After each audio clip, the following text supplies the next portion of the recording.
مولانا صاحب آپ نے بڑی خوبصورت باتیں کی ہیں جن کا جو حقیقت پہ مبنی ہے ساری کی ساری، اور یہ جو جتنے نان مسلمس ہیں ان کے لیے سمجھنے کی ان چیزوں کو ضرورت ہے کہ اگر ہم کسی بھی مسئلے کی جڑ کو نہیں پکڑیں گے اس وقت تک اس مسئلے کا حل نہیں ہم ڈھونڈ سکتے۔ تو یہ پوری دنیا کو، پورے عالم کو جو ہے یہ پتہ چلنا چاہیے اس چیز کا، آپ کا پیغام جو ہے وہ پوری دنیا تک جانا چاہیے، اور ان لوگوں کو اس چیز کا احساس ہونا چاہیے کہ جو اسلام کے خلاف یہ پروپیگنڈا ہو رہا ہے یہ کسی نہ کسی لیول تک اس کا خاتمہ ہونا چاہیے، کیونکہ اگر یہ دونوں طرف سے یہ معاملہ چلتا رہا تو پوری دنیا میں امن قائم نہیں ہو سکتا۔ کیونکہ اگر آپ نے جو پورا اس کا خلاصہ جو کیا ہے، جو کچھ علماء نے مشورہ دیا جنگ کا، تو میں اتنی دیر میں یہی سمجھ رہا تھا کہ اس کا حل جو ہے وہ تعلیم کی ہی جنگ ہے، کوئی اور جنگ نہیں ہے، صرف تعلیم ہی کی جنگ ہے۔ اگر وہ جو ہے وہ کارٹون بنا کے نعوذ باللہ اور ہمیں ایجیٹیٹ کرتے ہیں مسلمانوں کے جذبات کو، تو ہمیں جو ہے ان کو اسلام کی جو تعلیمات ہیں ان کے مطابق ان کو جواب دینا چاہیے۔ تو میرا خیال ہے کہ میرا اس میں سوال تو اسی جواب میں ہی ہے جو میں نے آپ سے پوچھا ہے، کہ اس کا جو پراپر ایک وے فارورڈ ہے آپ کے خیال میں کیا ہونا چاہیے۔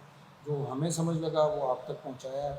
تو یہ تعلیم اور ریسرچ کے علاوہ ہمیں تو کوئی حل اس کا نظر نہیں آتا۔ ہم لوگ پیچھے اسی لیے ہیں کیونکہ ہم لوگ اسلام کو جاننے کی کوشش نہیں کر رہے۔ ہم اسلام کی جو اصل تعلیمات ہیں، اگر مجھے نہیں پتہ، مجھے اتنا تو پتہ کہ میں مسلمان ہوں، میں اپنے آپ کو بریلوی کہوں، دیوبندی کہوں، شیعہ کہوں، اگر میں شیعوں کے گھر پیدا ہو گیا ہوں تو میں شیعہ بن گیا، میں دیوبند کے گھر پیدا ہو گیا تو میں دیوبند بن گیا، میں بریلوی کے گھر پیدا ہو گیا تو بریلوی بن گیا۔ تو ہمیں بیسیکلی ایک یونٹ ہونا چاہیے سارے مسلمانوں کو، کوئی دیوبندی نہیں، کوئی بریلوی نہیں، کوئی اس طرح کا نہیں ہے، اور سب کے لیے جو اسلام کا جو کنسیپٹ ہے سب اگر ایک نظریے سے سوچیں گے تو ایک متفقہ حل بھی اس کا ہوگا۔ اس میں دو باتیں بڑی اہم ہیں جس کو آپ سوال کہہ لیں یا جواب کہہ لیں، لیکن یہ بہت اہم ہیں کہ مسلمانوں کا بہتر مستقبل اس میں ہے کہ مسلمانوں کے سارے مسالک اکٹھے ہوں۔ اس کو ہم کہتے ہیں انٹرا فیتھ۔ بجا طور پر مسلمانوں میں جتنی کمزوری ہے یا ہم آپس کی لڑائی سے جتنا کمزور ہو چکے ہیں، اس کا حل صرف اور صرف یہ ہے کہ ہم جتنے مسلمانوں میں سکول آف تھاٹ ہیں، جتنے مسالک ہیں، انہیں وحدت کی طرف آنا ہوگا۔ آج امت مسلمہ میں دو بلاک بڑے مشہور ہیں، آپ کو بھی پتہ ہے کہ مسلمانوں میں دو بلاک ہیں، ایک سعودی بلاک ہے اور ایک ایرانی بلاک ہے، اور یہ دونوں بلاک اپنے اپنے سیاسی مستقبل کے لیے برسر پیکار ہیں، اور اپنے سیاسی مفادات کے حصول کے لیے جب یہ میدان عمل میں اترتے ہیں تو امت میں لڑائی پیدا ہوتی ہے، امت میں انتشار پیدا ہوتا ہے، امت میں تفرقہ پیدا ہوتا ہے۔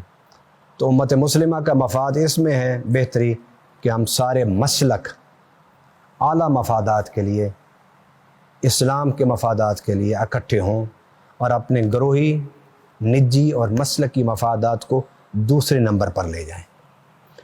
دوسری بات کہ ایک ہے ہم مسلمانوں کی دنیا، اور ایک ہے انسانوں کی دنیا۔ ہم انسانوں کی دنیا میں رہتے ہیں، ہم مسلمان ہیں، تو ہم نے دوسرے انسانوں کے ساتھ اپنے تعلقات کس طرح استوار کرنا ہے؟ وہ برداشت کی بنیاد پر، صبر کی بنیاد پر، مکالمے کی بنیاد پر، صبر سے، تحمل سے دوسرے کی بات سنیں اور مکالمہ کریں۔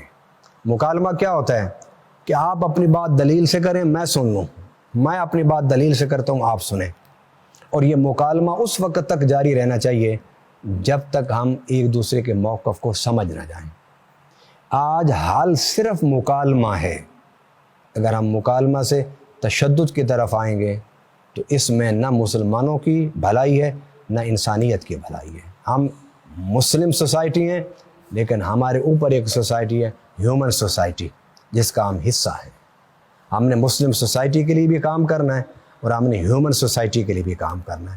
اور اللہ تعالیٰ نے اپنے بارے میں جب فرمایا تو انسانوں کی بات نہیں کی، رب العالمین کہا ہے کہ میں انسانوں کا بھی رب ہوں، حیوانات، چرند پرند، درخت، پہاڑ سب کا میں رب ہوں۔ میں فرشتوں کا رب ہوں، انسانوں کا رب ہوں، جنوں کا رب ہوں۔ میں انبیاء کا، رسل کا، صحابہ کا، اہل بیت کا، سب کا رب ہوں۔ اس نے بہت بڑا ایک تعارف رب نے کرایا۔ جب نبی پاک صلی اللہ علیہ وسلم کی بات آئی تو فرمایا وما ارسلناک الا رحمۃ للعالمین، اے پیارے آپ رسول ہیں پورے عالمین کے لیے، اور آپ رسالت آپ کی رحمت ہے پورے عالمین کے لیے۔ جب قرآن کی بات آئی تو کہا ان هو الا ذکر للعالمین، قرآن عالمین کے لیے عظمت کا نشان ہے، عظمت کا راستہ بتانے والا ہے۔ تو ہم مسلمانوں کو جو قرآن نے جس چیز کا احساس دلایا ہے وہ یہ ہے کہ آپ پہلے مسلم سوسائٹی کے فرد ہیں، لیکن مسلم سوسائٹی کے فرد ہونے کے ساتھ ساتھ آپ کی ذمہ داری مسلم سوسائٹی کی ویلفیئر بھی ہے اور انسانی سوسائٹی کی ویلفیئر بھی آپ ہی کے ذمہ ہے۔ کیا قرآن میں نہیں پڑھا آپ نے وَكَذَلِكَ جَعَلْنَاكُمْ أُمَّةً وَسَطًا لِتَكُونُوا شُهَدَاءَ عَلَى النَّاسِ، کہ ہم نے تمہیں امت وسط بنایا ہے۔ قرآن کہہ رہا ہے ہم نے تمہیں امت وسط بنایا ہے، درمیانی امت بنایا ہے، اور تمہیں شہداء نگہبان بنایا، نگران بنایا، انسانیت کا نگران اللہ نے ہمیں بنایا، انسانیت کا خادم بنایا اللہ تعالیٰ نے ہمیں۔ قرآن کو پڑھیے تو صحیح نا بھائی، قرآن نے کہا کیا ہے ہم سے؟ قرآن نے کہا ہے تم مسلم سوسائٹی کا فرد ہونے کے ساتھ ساتھ تمہاری ذمہ داری پوری انسانی سوسائٹی کی ہے، ان کو علم دینا، ان کو تحقیق دینا، ان کو امن دینا، ان کو سلامتی دینا، ان کی ویلفیئر، فلاح اور بہبود کا کام کرنا، یہ تمہارے ذمے ہے۔ اتنا بڑا کام اللہ نے ہمارے ذمے لگایا۔ تو ہم مسلمان جو ہیں بنیادی طور پر رب نے ہمیں نگہبان اور خادم بنایا ہے انسانیت کا۔ ہمیں اس چیز کو سمجھنا ہوگا، ہمیں اپنی سوسائٹی میں تعلیم کو عام کرنا ہوگا، فکر کو عام کرنا ہوگا، تحقیق کو عام کرنا ہوگا، تاکہ ہم اپنے منصب کو جس پر ہمیں قرآن نے بٹھایا ہے ہم اس کو سمجھ سکیں۔ جس دن ہم اپنے منصب کو جو قرآن نے ہمیں بتایا اس کو سمجھ گئے تو ہم ایک اچھے مسلمان بھی بن جائیں گے اور پوری انسانیت کے نگران بھی اور خدمت گزار بھی بن جائیں گے۔